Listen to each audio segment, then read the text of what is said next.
Hi and welcome. This time around I have a customer inspired project. They want to make a cinch for some 5/8 rope that's similar to this, and they wanted me to do the engineering on the cinch itself. So I came up with a couple ideas. The first thing I did was I popped a portion of this into the vise, and you notice how it changes diameter dramatically as you squeeze or stretch it. I put it in the vise and stretched it. This is nominally 5/8 inch diameter, but when you stretch it hard, it becomes fairly hard and the diameter drops to 1/2. So that needed to be taken into consideration. It's kind of a pain to work with, so if you melt the end of it, it just forms sort of a big glob. And so what I wanted to do was, I've got a basic design here. It's a threaded part on top, which I don't show the threads there. The thread's in a bottom section. The rope goes through all the way through the center and just squeezes on it. And he needs to be able to hold 40 pounds of force, which I don't think should be a problem. The question is, what size hole do you want it to go through? So this is a 5/8 hole, which is the nominal diameter of this rope. And I don't think that's a good choice, because once you pull on it and stretch it, it's going to shrink.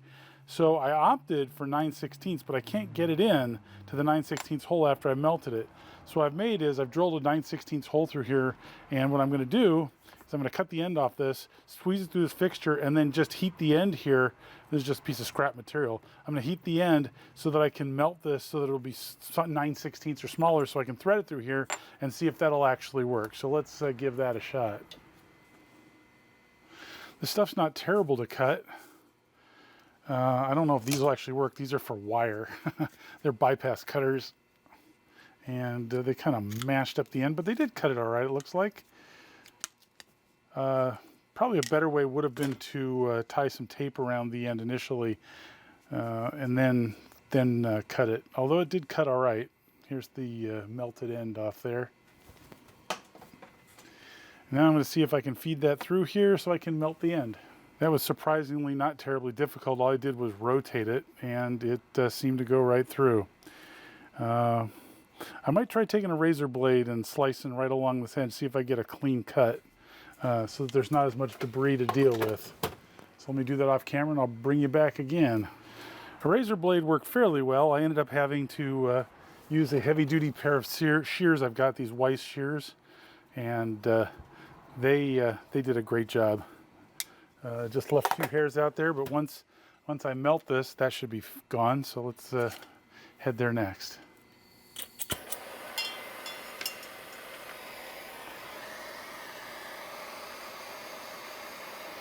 So we're just going to melt this until it's liquid, and then I'm going to retract it back in here and rotate. And I should have something that is 9/16 and fit through a 9/16 hole. And if what I'm doing works, then I will give this kludgy little chunk of metal to the customer so he can do the same thing. That actually did a really nice job there. Hopefully all the individual threads are bound together nicely. Then pop it through the 9/16 hole, and yes, when I pull it taut, there's a little bit of slop, but it feeds nicely. So I'm going to stick with my design with this hole here being 9/16. All right. Then the next was this choice of material, and I have some 303 stainless. Although this is 1 1/8, I think it's not 1 inch like my design calls for. He wanted stainless or titanium. I told him about the price of titanium. He said, "Oh, of course, stainless." And he actually didn't care whether it was easy machining or not, so I'm using some 303 stainless. Facing the stock. Gonna get it down to size, taking 75 thousandths depth of cut. Total, that's both sides. Would have been nicer if I had the right diameter stock to begin with. Next, we're gonna hollow out the middle. We're gonna drill, start with drilling, and then we're gonna work our way to boring. So we're gonna start with the center drill.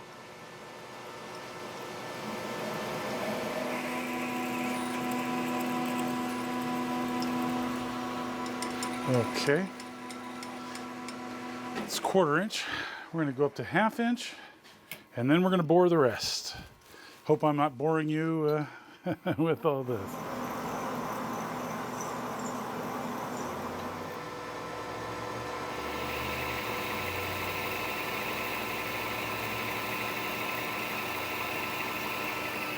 Alright, taking this guy, I've gone in 300 thousandths, and then I've relieved. So I've taken this 570 thousandths hole and gone to 0.625 behind it for the rest of the depth. That's where the rope's going to go through. This part here is for the 5/8 18 threads. So we've relieved that off camera since you can't see much anyways. Next up, we're just going to tap this guy. And since the threads are relieved behind it, I only need to go in a little ways. Oops, sorry about that, which is kind of handy.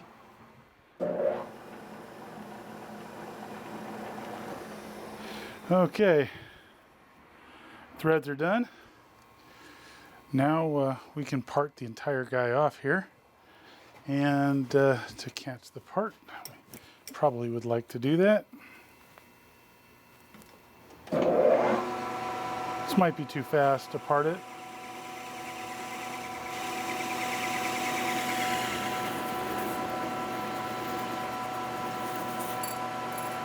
And we're good.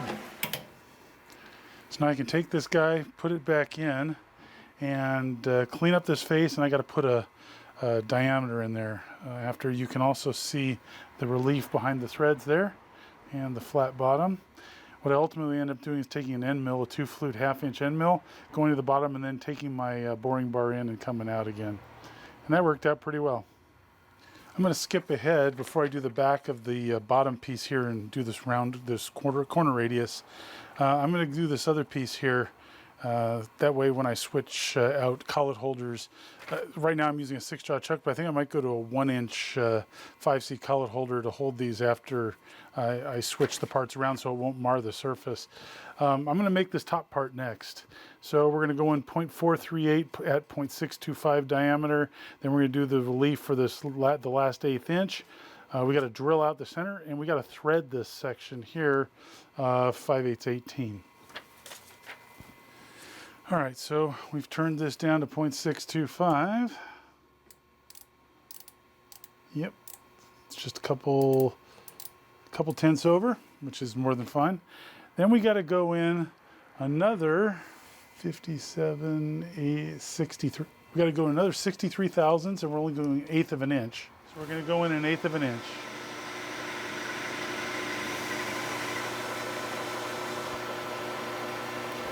All right.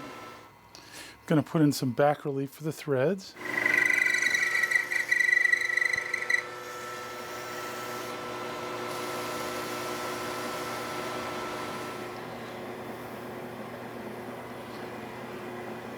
So we're going to do a scratch pass first, and we got to pay strict attention when we're doing this because we do not have a lot of spare space here.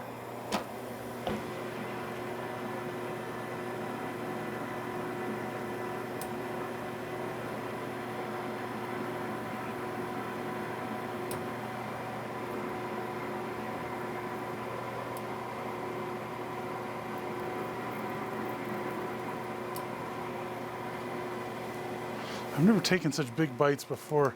Started with 10 thousandths passes, and I've been doing 5 thousandths passes ever since. I have the carriage so far out so that I can verify after I locked it in that everything's going right and mentally prepare myself for the stop. I really should use Paizinski's upside down method. I've just never done it. One of these days. All right, quick test fit.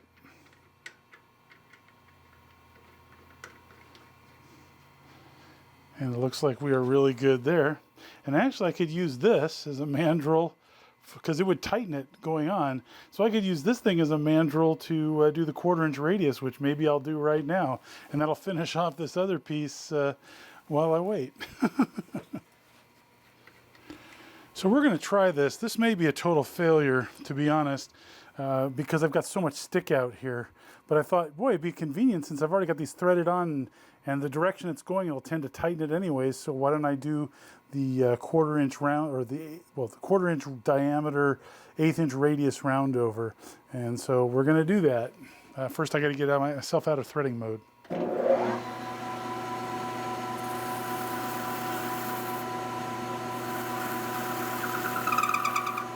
Yep, too fast. Slow it down.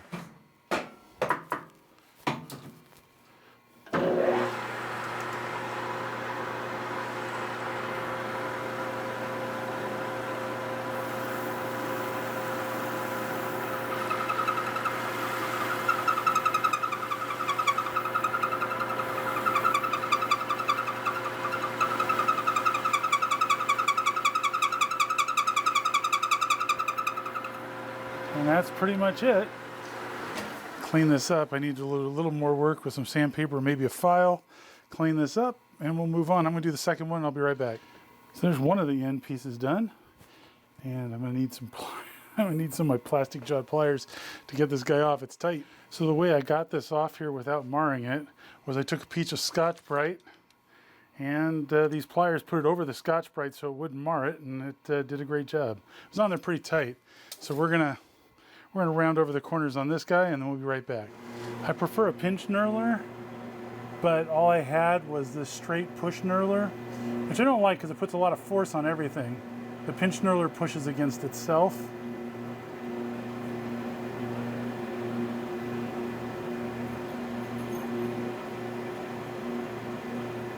Not the most beautiful thing I've ever seen, that's for sure. Yeah, I'm sort of not excited about that finish. But let's see, there's a prototype, so let's just let it go and see how it works. Boy, that really isn't beautiful at all, I gotta say. Next up, we need to drill a 3/8 inch hole through the center.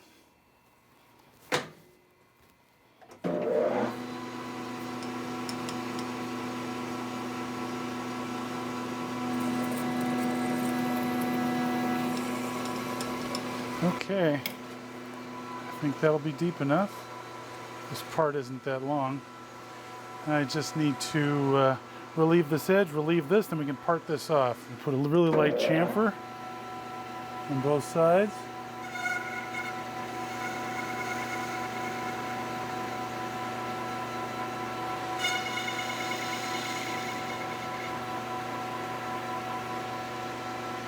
Okay, then we can just part this guy off.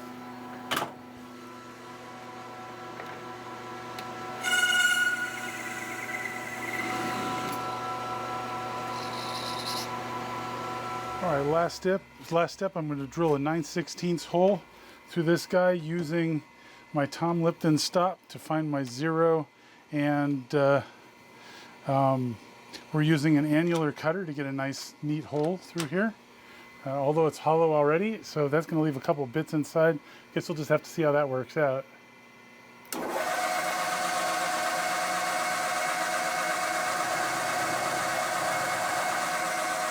I think we might want to be slower. I'm just thinking here. Thinking out loud.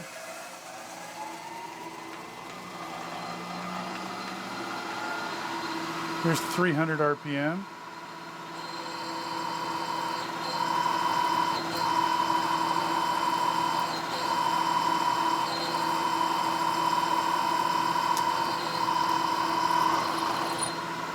Okay, and I got to take the slug out of there, I think.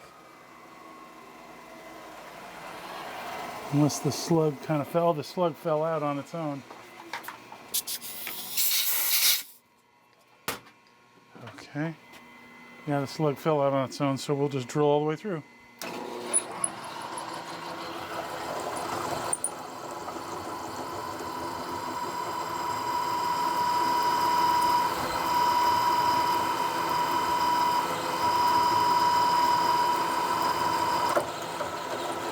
All right, that was good. Now, because I had made 2 of these, I'm going to luck out that I actually can space this vise on both sides the same. So I'm going to take this one out and slide the other one in and drill the second one.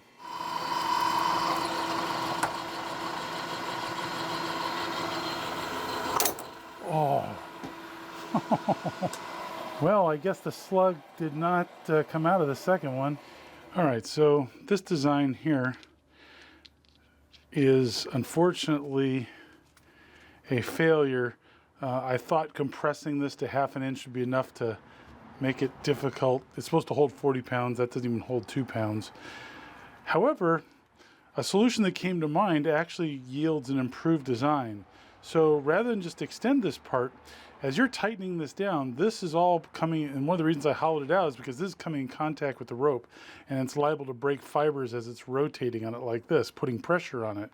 So if I put an insert in here that sticks out an additional distance, that insert we'll be able to apply pressure to the rope and not rotate while this does. And I think that's an improved design. Also, next time the threads are going to continue all the way to the bottom, so when I remake this piece from scratch. So I think that's where we're headed. So first I'm going to make the insert just to figure out my, how much compression you actually need on this rope to stop it from moving. The inside portion is 0.563. So I'm going to take this down to 0.563 because that fits inside the threads.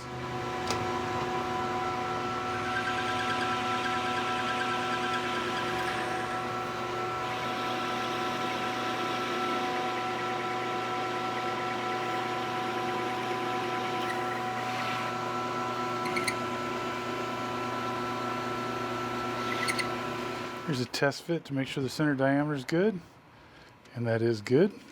Spins freely. We're going to part it off 200 thousandths. I can always remove some material if it's too much.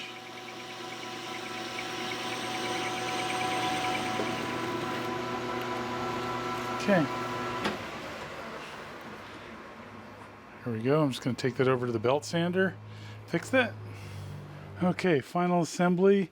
We got this done and it's working pretty nicely, so I think the customer is going to be pleased. This is just to test the rope diameter versus what you can fit the rope through. I probably could have gotten away with even half, but we went with 9/16.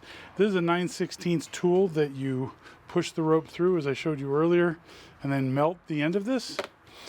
So let's pop these guys on here.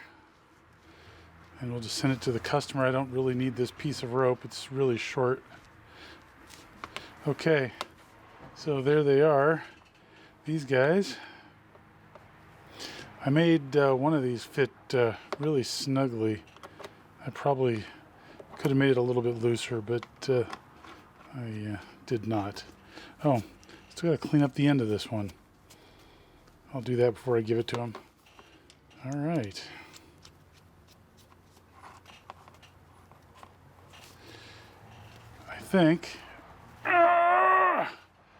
I think that's easily over 40 pounds, so we're good to go. That's it for this project. Thanks for watching. Hope you find it useful. Hope to see you next time.